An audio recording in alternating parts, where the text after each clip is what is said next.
Bonsoir, Bonsoir. nous sommes très heureux de passer ce début de soirée avec vous sur un sujet très important, le dépistage, et d'autant plus que nous sommes dans la période d'Octobre Rose, qui est un moment très important à partager avec vous pour vous informer et discuter de ce dépistage qui est absolument indispensable pour éviter que les cancers du sein soient trop graves pour les femmes et donc faire un diagnostic très précoce. Alors nous sommes deux ce soir à discuter de ce sujet avec vous.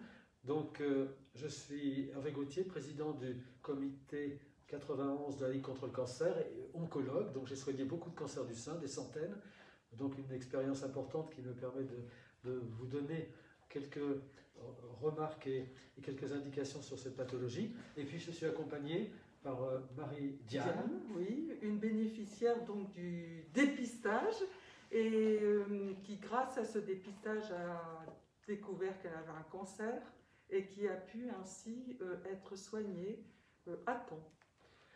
Alors pourquoi insister beaucoup sur Octobre Rose et puis le dépistage des cancers du sein? C'est parce que c'est une maladie très fréquente. C'est le premier cancer chez la femme. Il y en a près de 60 000 par an. Alors si 60 000 c'est un chiffre important, mais on ne se rend pas compte de ce que ça représente. Si on évalue sur 10 ans, ça fait 600 000 femmes qui ont donc eu ou qui auront un cancer du sein. Donc c'est très, très important. Et donc c'est un cancer qui se soigne bien maintenant parce que le traitement fait beaucoup de progrès, mais on a d'autant plus de bons résultats que le diagnostic est très précoce avec des toutes petites tumeurs, et donc pour obtenir ce diagnostic précoce, le dépistage est un des éléments essentiels. C'est pour ça que c'est devenu une campagne nationale qui est recommandée très chaudement pour les femmes de 50 à 74 ans, mais on aura l'occasion aussi sans doute de parler de ce que l'on peut faire pour les femmes avant 50 ans et après 74 ans. Quelques chiffres un petit peu avant de discuter de tout ça, et sur le plan pratique de voir avec Marie-Diane comment ça s'est passé, parce qu'elle pourra témoigner et donner son expérience. Eh bien, quand on ne faisait pas de dépistage, on avait un taux de petites tumeurs qui était très faible, 28%, je vais vous montrer ça sur un tableau. On avait seulement 28% de tumeurs qui mesuraient moins de 2 cm, et avec le dépistage, on arrive à mettre en évidence dans 78% des cas des tumeurs de petite taille, donc un bénéfice important en termes de précocité du diagnostic. Ça s'accompagne également, et c'est un élément important, de diminution de l'envahissement ganglionnaire. L'envahissement ganglionnaire, c'est déjà un stade avancé, et autrefois, quand il n'y avait pas de dépistage, on avait 66% des femmes qui avaient un envahissement ganglionnaire, alors que maintenant, grâce au dépistage et ce diagnostic plus précoce, seulement 18% d'entre elles ont un envahissement ganglionnaire. Ça a des conséquences importantes sur la prise en charge thérapeutique, mais Marie-Diane peut nous dire effectivement si le dépistage dont elle a bénéficié lui a permis de mettre en évidence une petite tumeur. Effectivement, c'était une toute petite tumeur. Alors bon, c'est un peu triste, c'est parce que je faisais bien sûr le dépistage tous les 2 ans, mais on faisait particulièrement attention parce que j'ai des personnes dans ma famille qui ont eu des cancers, et donc une tante maternelle. Donc c'était pris très. Donc j'ai eu des mammographies, des échographies. Ça a été. J'ai été très bien suivie. Et c'est grâce à ce suivi qu'en 2015, j'ai pu. Et vous répondiez aux invitations qu'on vous envoyait? Alors j'ai toujours répondu aux invitations, justement, sauf à cette époque où dans ma vie personnelle, j'ai été surchargée de travail. Et vraiment, j'avais trop de travail. Et donc, mais à un moment donné, je me suis dit quand même, justement, parce que toujours dans ma famille, il y a des soucis, c'est pas forcément des soucis, c'est pas forcément des cancers héréditaires, mais enfin bon, de toute façon, tout le monde connaît des personnes qui ont un cancer autour d'elles. Donc, j'ai eu un peu de retard, c'est-à-dire qu'au lieu de l'avoir fait au bout de 2 ans, je l'ai fait au bout de 3 ans. Mais au bout de 3 ans, effectivement, j'avais un cancer. Alors que vous n'aviez pas de symptômes. Et j'avais aucun symptôme. C'est-à-dire que ce qui est bizarre dans le cancer, c'est qu'on peut très bien arriver, on peut se sentir en forme, on peut être très bien. Et puis, eh bien non. Enfin, je veux dire, oui. Voilà. Et j'ai eu cette chance le jour où on m'a fait la mammographie. La personne m'a demandé si je voulais faire la ponction immédiatement. J'ai dit oui. Donc, j'ai même pas eu à attendre. C'est quand même.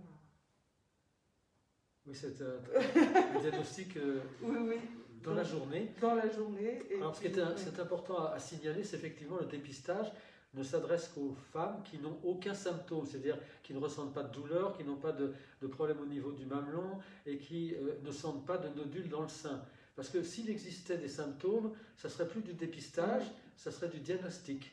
Donc le dépistage s'adresse vraiment aux femmes qui n'ont rien et qui éventuellement peuvent se dire mais pourquoi je fais un examen puisque je n'ai aucun symptôme.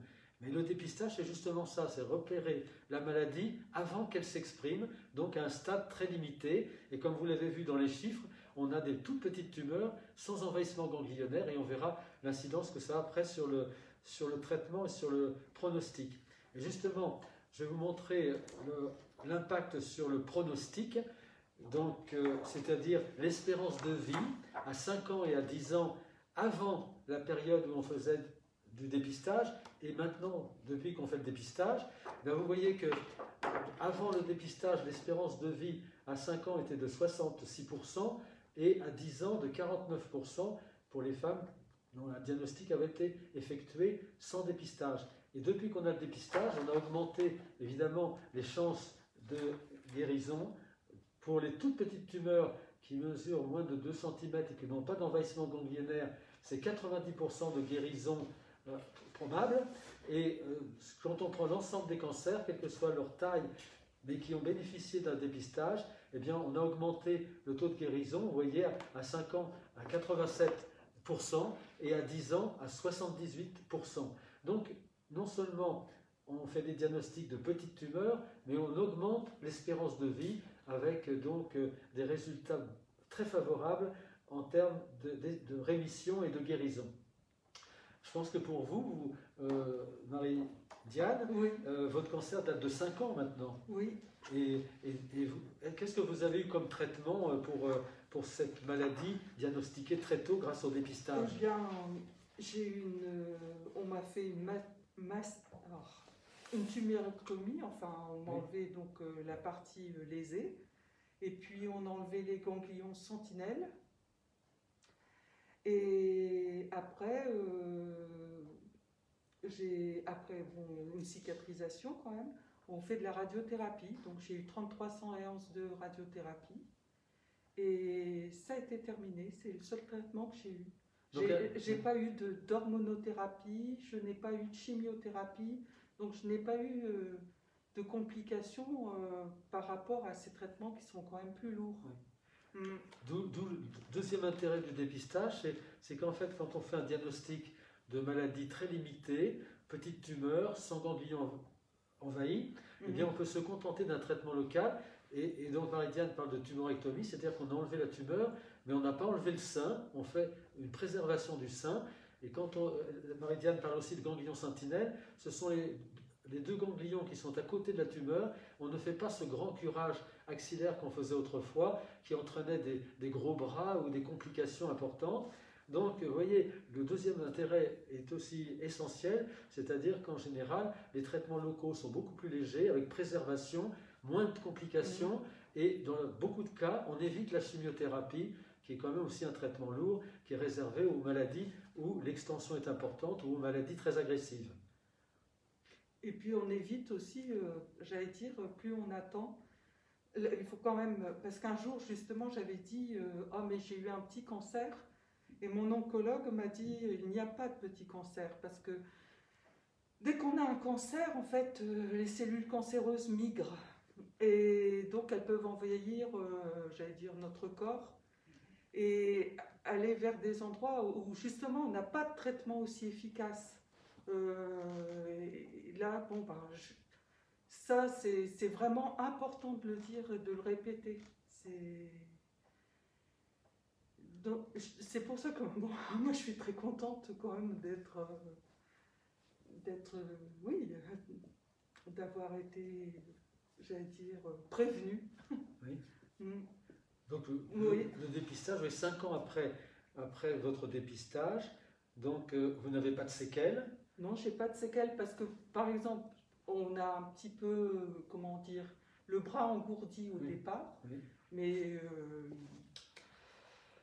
j'ai fait de la danse, j'ai dansé la salsa, etc. Et ça m'a fait beaucoup de bien. Et j'ai beaucoup jardiné et j'ai retrouvé la mobilité complète de mon bras. Alors peut-être à ce stade de notre intervention, oui, il y a des questions qui peuvent être énoncées. Alors justement, il y a une question, Hervé. Pourquoi on ne commence pas le dépistage avant 50 ans? Alors oui, c'est une question importante parce qu'en fait, il y a une répartition des cas qui montre que le maximum des cas se passe entre 50 et 74 ans. Mais il faut dire qu'avant 50 ans, il y a des cancers évidemment qui peuvent survenir et il faut à ce moment-là vérifier si les femmes n'ont pas des facteurs de risque, donc que soit des agrégations de cas de cancer du sein dans leur famille, soit une hérédité qui justifierait qu'on commence très tôt chez elles une surveillance rapprochée pour justement anticiper sur la survenue d'un cancer. Donc ça représente pour les cancers héréditaires qu'environ 8% des cas, donc c'est très peu, mais n'empêche que c'est important parce que si on n'a pas cette notion-là, on risque de faire évoluer un cancer qui serait plus grave. Et puis après 74 ans, le dépistage s'arrête, mais il est conseillé aux femmes de continuer à se faire suivre avec leur médecin généraliste ou bien leur gynécologue, avec une palpation des seins. Les seins sont en général moins denses, plus faciles à palper, et au besoin de faire des mammographies s'il y a un risque potentiel. Et avant donc 50 ans, là aussi, donc surveillance avec le médecin généraliste et le gynécologue, avec des examens qui sont là très vraiment stéréotypés en fonction du risque, pour que justement on anticipe sur la survenue éventuellement d'un cancer plus grave lié à un problème familial ou héréditaire. Merci Hervé. Et est-ce que les mammographies créent des cancers?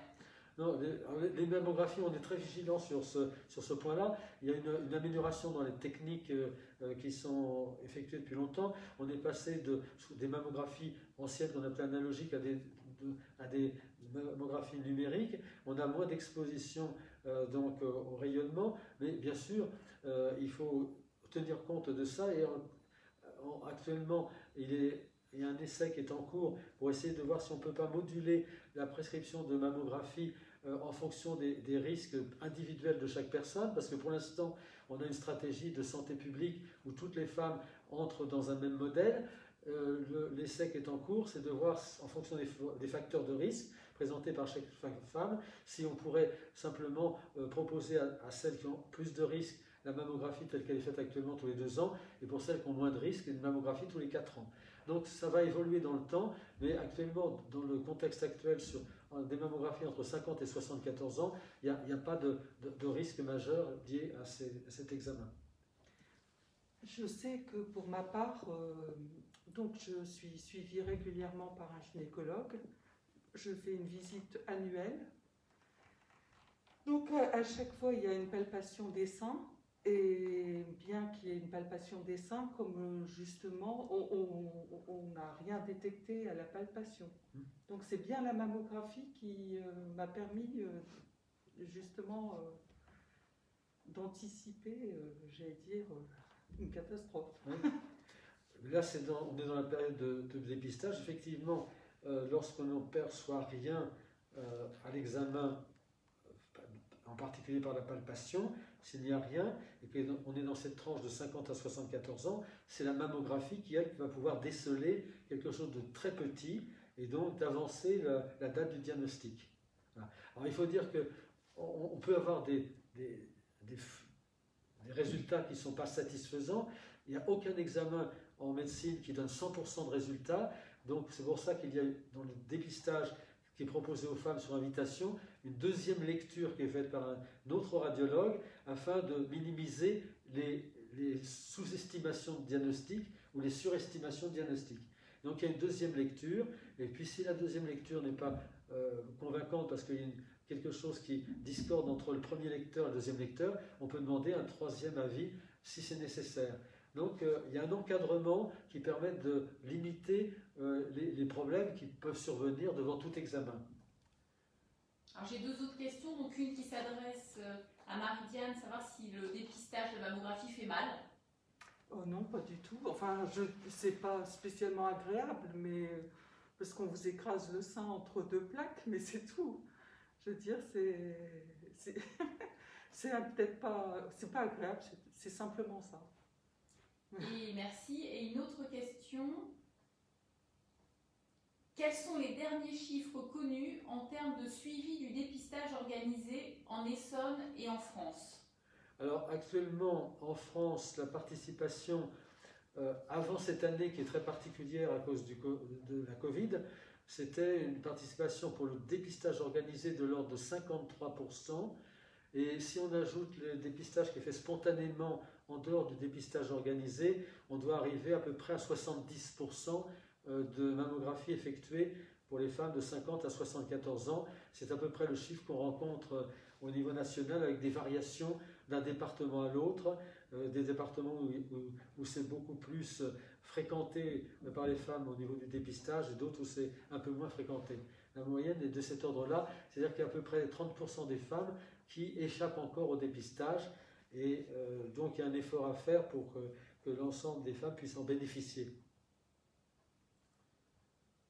Alors j'ai une question justement sur la controverse un petit peu du dépistage. Quelqu'un qui nous demande si l'information sur l'incidence énorme de cancer du sein induite par le dépistage mammographique est transmise aux femmes à qui on conseille de se faire dépister. C'est-à-dire qu'en fait, le dépistage n'induit pas le cancer. On découvre une anomalie au moment où on fait le dépistage. Ça ne veut pas dire que cette anomalie sera un cancer.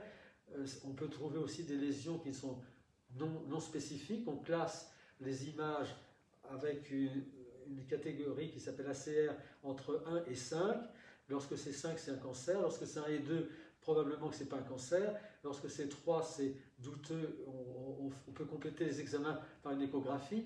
Donc la mammographie en elle-même permet de voir si c'est une tendance à être une lésion plutôt bénigne ou plutôt une lésion maligne, et auquel cas on fait des examens complémentaires, parce qu'une fois de plus, le dépistage, ce n'est pas un diagnostic, c'est simplement le repérage d'une anomalie, et ensuite il faut préciser si cette anomalie est un cancer ou pas un cancer. C'est pour ça que une fois qu'on a fait cette distinction, et que si jamais on repère que ce serait plutôt un cancer, c'est uniquement la biopsie qui va permettre de faire le diagnostic. Je pense que ce que sous-entendait un petit peu cette personne, c'est le fait que le dépistage pourrait entraîner des cancers. Oui. Que le fait de faire davantage de mammographie à partir de 50 ans pourrait entraîner des cancers, donc vous contredisez cette remarque. Non, c'est-à-dire que là encore une fois de plus, on ne peut pas avoir un examen qui a 100% garantit un diagnostic. C'est pour ça que l'étude dont j'ai parlé tout à l'heure est importante, parce qu'on va pouvoir moduler en fonction des facteurs de risque connus si effectivement une lésion a plutôt tendance à être du côté de la gravité ou plutôt du côté de la bénignité, et donc de pouvoir ensuite moduler la prise en charge. C'est une recherche importante. Il faut répondre à cette question qui est tout à fait légitime. Il ne faudrait pas qu'un examen, comme par exemple le cancer de la prostate chez l'homme, ou le fait de faire systématiquement des examens, met en évidence des cancers qui, eux, n'ont pas de gravité particulière et qui ne nécessiteraient pas de traitement. Donc il faut savoir aussi faire la part des choses au niveau de ces examens. Mais comme je dis, on est dans un cadre de santé publique où on essaie d'améliorer la santé par rapport au problème du cancer du sein. Et donc, il y a là encore des recherches à faire pour pouvoir être plus précis encore dans le diagnostic pour éviter qu'il y ait des faux négatifs, des faux positifs ou des tumeurs de bas grade qui n'évoluerait pas et qui ne nécessiterait pas une prise en charge. Mais ça, c'est vrai que ça ne concerne qu'un petit nombre de tumeurs, et donc avec les essais en cours, on devrait pouvoir encore limiter ce type d'aléa. L'internaute insiste un petit peu en disant que les rayons donc, ne provoquent pas de cancer. Les rayons peuvent provoquer des cancers, mais tout ce qui est fait en termes d'examen actuellement est mesuré de telle sorte qu'on soit toujours en dessous du seuil. On sait que par exemple les radiothérapies qui étaient faites autrefois, mais il y a très longtemps, pouvaient entraîner, du fait de l'intensité de la radiothérapie, des cancers secondaires, en général qu'on appelait des sarcomes. Ils étaient peu nombreux, mais ils existaient. Actuellement, le fait qu'on a avec des radiothérapies qui sont beaucoup plus calibrées, qui sont conformationnelles, visant vraiment le champ où se trouve la lésion, ou le champ de la lésion, avec une distribution des rayonnements qui est contrôlée à la fois sur l'imagerie et sur l'informatique, on arrive à délivrer des doses qui permettent d'éviter ces complications secondaires liées au rayonnement. Et je voulais préciser aussi, parce que j'ai entendu des personnes qui me disaient que la radiothérapie était douloureuse. Non, la radiothérapie, ça ne fait strictement rien. Enfin, j'ai la pommade, c'est vrai. Oui, il faut. Donc, moi, je n'ai pas souffert, en tout cas pour ma part, de brûlure ou quoi que ce soit. Donc, j'en sais rien pour... il faut... Enfin bon, ça n'a pas... Il n'y a pas de peur à avoir. Et puis c'est vrai que c'est bien circonscrit. Il y a des repères qui sont pris. On n'expose que la zone à traiter. Donc, je pense que le dépistage plus les traitements actuels permettent, comme on l'a vu tout à l'heure sur les documents que je vous ai montrés, d'obtenir quand même près de 80% de patientes en rémission à 10 ans après leur maladie. Des choses qu'on ne voyait absolument pas avant la période de dépistage et avec les traitements nouveaux. Et on fait encore beaucoup de progrès grâce à la biologie moléculaire et grâce à la génétique pour pouvoir identifier parmi les tumeurs du sein qui sont diagnostiquées, celles qui sont très agressives, qui sont heureusement les plus rares, et celles qui sont courantes, moins graves, pour lesquelles on n'a pas besoin de faire des traitements très lourds. Et maintenant, on arrive pratiquement à personnaliser les traitements à partir de toutes ces données, l'imagerie, la biologie moléculaire, la génétique, pour pouvoir adapter les traitements et donc diminuer la pression thérapeutique grâce à des diagnostics précoces liés au dépistage et grâce à la connaissance que l'on a maintenant par la biologie moléculaire sur ce type de tumeurs pour bien les individualiser. Donc je pense que, d'après ce que j'ai cru comprendre, Marie-Diane, vous aviez une tumeur favorable, donc de petite taille, sans envahissement ganglionnaire, et en plus, éventuellement, vous auriez pu bénéficier d'hormonothérapie. Ça veut dire que vous aviez des récepteurs hormonaux sur vos cellules, et ça, ce sont des formes qui sont favorables. Alors, on vous a dit, est-ce que vous voulez un traitement ou non? Vous avez choisi, je crois, de ne pas faire l'hormonothérapie. J'ai choisi de ne pas faire puisqu'il n'y avait pas de bénéfice forcé, voilà. Enfin, forcément de bénéfices, donc tout à fait. Alors ça, c'est un point important. Maintenant, on a des arbres décisionnels pour les traitements où on est capable de dire, si on fait tel traitement, on va apporter tel bénéfice. Et dans le cas de Marie-Diane, sa tumeur était petite, sans envahissement ganglionnaire. Donc le fait de rajouter un traitement comme l'hormonothérapie ou la chimiothérapie n'apportait pas un bénéfice. Donc ce n'est pas la peine de faire un traitement quand il n'y a pas de bénéfice. Mais maintenant, on a des grilles qui permettent de déterminer, justement, de personnaliser les traitements en fonction de toutes ces données et donc d'être efficace en étant moins toxique. Alors, on a la chance d'avoir beaucoup de questions ce soir. Donc, quelles seraient les origines du cancer du sein ou les causes en fait du cancer du sein? Est-ce que ce serait l'hérédité, le mode de vie, le stress, la pollution? Est-ce qu'on a une idée en fait de la recrudescence de cancer du sein cette dernière décennie? Il y a donc, comme j'ai dit tout à l'heure, il y a une part héréditaire, c'est des femmes dans lesquelles il y a des gènes favorisants, qui s'appellent BRCA1 et BRCA2. Ça représente environ 8 à 10% de la population. Donc ça, c'est héréditaire. Pour les autres femmes, il peut y avoir des prédispositions parce que de temps en temps, c'est comme Marie-Diane, il y a plusieurs personnes dans la famille qui ont eu un cancer du sein, mais sans porter le gène qui accélérerait l'apparition de la maladie. Il y a aussi le fait, on sait par exemple que le fait de fumer augmente le risque de cancer du sein. On évalue que sur les 60 000, il y a 7 000 femmes qui ont facilité l'apparition du cancer du sein à cause du tabac. Il y a aussi le fait d'avoir des grossesses tardives, c'est plus favorisant que d'avoir des grossesses précoces.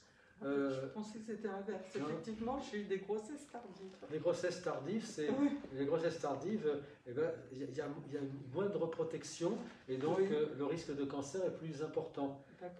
Et avoir des grossesses précoces, c'est plus protecteur. Il y a aussi l'allaitement qui peut jouer un rôle. Bon, il y a un certain nombre de facteurs. Le surpoids aussi qui joue un rôle. Il y a aussi le manque d'activité physique. On sait que, par exemple, il y a eu un grand essai qui a été piloté en particulier par l'Institut Gustave Roussy qui montrait que les femmes qui faisaient de l'activité physique régulière, intense, avaient à peu près 20% de risque en moins de faire un cancer du sein. Donc la sédentarité est aussi un facteur de risque. Donc le mode de vie, à côté de l'hérédité, le mode de vie, vous voyez, le fait d'avoir des grossesses tardives, le fait de ne pas avoir d'activité physique, d'avoir un surpoids, de fumer, ça aussi joue un rôle. Mais après, il est évident qu'on est tous différents les uns des autres. Hein, il suffit de voir nos têtes, on est tous différents, donc on a un patrimoine génétique qui est différent. Ça ne veut pas dire que ce soit de l'hérédité, mais on peut avoir des gènes qui sont plus ou moins fragiles et qui exposent davantage à des maladies. Donc c'est pour ça qu'on ne peut pas toujours prévoir à qui ça va arriver. Et en gros, il y a une femme sur 8 qui fera un cancer du sein. Autre question éventuelle ? On avait une dernière question, là pour le moment. On annonce qu'une femme sur 2 ne fait pas le dépistage. Est-ce que ça comprend tous les dépistages ? Alors, non, une femme sur 2, oui. Si on ajoute le cancer du côlon, par exemple, le cancer du côlon, donc de l'intestin, du gros intestin, qui concerne à la fois l'homme et la femme, bien sûr, actuellement, la participation est de l'ordre de 30% simplement. Donc, vous voyez, 30% de participation pour le cancer de l'intestin et 53% ou 50% pour le cancer du sein. Donc, le cancer du sein dans le dépistage organisé. Quand on a, comme j'ai dit tout à l'heure, quand on ajoute un dépistage qui est spontané, on arrive à 70%. Alors, probablement que les 50%, c'est pour la somme des deux cancers qui bénéficient actuellement du dépistage. Il faudra ajouter aussi le dépistage du cancer du col, où là, la participation n'est pas aussi satisfaisante autant qu'on le voudrait. Mais pour le dépistage du col, c'est du volontariat ? Alors, maintenant, il y a un dépistage qui va avoir lieu avec des invitations. Donc, on va essayer de pouvoir toucher toute la population cible qui justifie de ce dépistage, avec donc des frottis et aussi la recherche éventuelle du virus papillomavirus qui est à l'origine de cette maladie. Tout ça se met en place. Alors, là, on parlait des facteurs de risque et le fait que Marie-Diane signalait qu'elle avait eu des grossesses tardives. Oui, j'ai eu des grossesses tardives. J'ai eu le papillomavirus aussi. Oui. Donc, une femme à risque, mais qui, grâce au dépistage, a pu être soignée correctement et précocement. Y compris justement parce que je faisais des frottis. Ça sort du cadre du cancer du sein, mais bon. Non, mais ça rentre dans le cadre du dépistage. Et c'est vrai qu'il y a une affiche qui a été faite, je crois, par l'INCa où il est dit « Je me suis fait dépister » et il y a les 3 cancers, le cancer du sein, le cancer du côlon et le cancer du col. Et c'est vrai que ce sont les cancers qui bénéficient du dépistage parce que plus on diagnostique tôt, si on trouve un cancer, plus on est efficace au niveau des traitements avec des traitements beaucoup moins lourds. Oui. Bon, en tout cas, moi, je peux dire que je suis très contente de voir mes enfants grandir. Je les ai attendus longtemps, alors... Voilà, c'est vrai que le fait d'avoir toutes les chances de guérison, ça quand même allège les souffrances de la vie et ça permet de profiter aussi des bons jours qu'on doit avoir avec les siens ou avec ses amis et son travail. Oui, et puis ces enfants, on a envie de les accompagner. Alors on a beaucoup parlé du dépistage en ce moment parce que c'est Octobre Rose, mais aussi parce que cette année est particulière à cause du virus qui a fait qu'on a eu un retard au dépistage puisque à partir du mois de mars, il y a eu un arrêt du dépistage. Après, il a fallu relancer le dépistage et il commence à repartir finalement depuis début septembre. Un petit peu pendant cet été, mais depuis septembre. Donc il y a eu un retard et il faut encourager les femmes qui finalement n'ont peut-être pas reçu l'invitation dans les temps comme d'habitude ou qui vont le recevoir maintenant, d'aller au dépistage sans délai. Parce que c'est vraiment important de respecter les intervalles de 2 ans et d'aller aux invitations dès qu'elles sont arrivées à domicile. Je pense que c'est ce que vous vouliez aussi dire, Anne-Marie. Oui, mais il ne faut pas avoir peur. Bon, bien sûr, il y a ce Covid et il faut sortir masqué, mais il faut y aller. Et il suffit de mettre du gel hydroalcoolique sur ses mains et c'est tout, quoi. Oui. Je veux dire, on fait attention et on peut quand même sortir de chez soi, faire ce dépistage. C'est très important.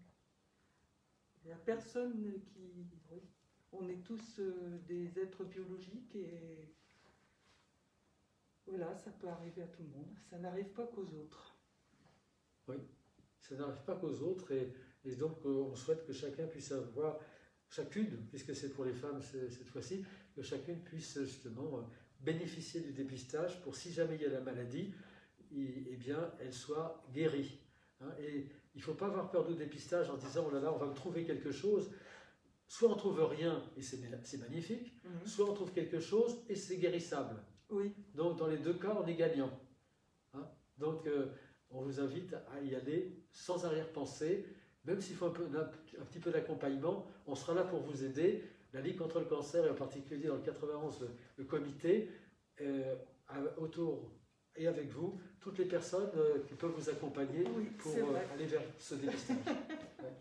Alors avant de conclure ce Facebook Live, on va prendre une dernière question, comme je vois qu'un internaute en pose une dernière. Une femme, une fois dépistée, opérée et soignée, a-t-elle le même suivi qu'une personne lambda sans cancer détecté? Au niveau du suivi post-cancer. Il y a un suivi à faire régulièrement, je pense que vous pouvez en parler. Déjà, moi je sais que dans les 5 ans qui suivent, on est vraiment suivi, on a un suivi avec un oncologue annuel. Et bon, et je pense qu'après, comme je n'ai pas dépassé ces 5 ans, après on continue avec son gynécologue. On continue en espaçant un peu, oui. Mais le suivi est nécessaire. D'une part par rapport à la maladie, même si toutes les chances sont là pour guérir, et puis d'autre part par rapport au traitement aussi, si jamais il y en a eu. Si jamais il y a eu de la chimiothérapie, au cas où il y en a eu, s'il y a de l'hormonothérapie, s'il y a de la radiothérapie, c'est important d'avoir un suivi par rapport à ces traitements, même si les traitements actuels sont quand même beaucoup moins pénalisants en termes de complications qu'autrefois. Donc un suivi différencié quand même. Oui, un suivi différencié, oui. Mais qui s'allège avec le temps. Ben, merci beaucoup pour tous ceux qui nous ont écoutés patiemment. Et j'espère qu'on aura répondu aux questions. En tout cas, c'était très agréable d'avoir... Et moi, j'espère que je vous aurai convaincu. En tout cas, c'était très intéressant qu'un oncologue et une patiente se rencontrent pour pouvoir exprimer quelque chose qui, en termes de santé publique, est essentiel pour l'espérance et la qualité de vie, et cette fois-ci des femmes. On s'occupera des hommes plus tard.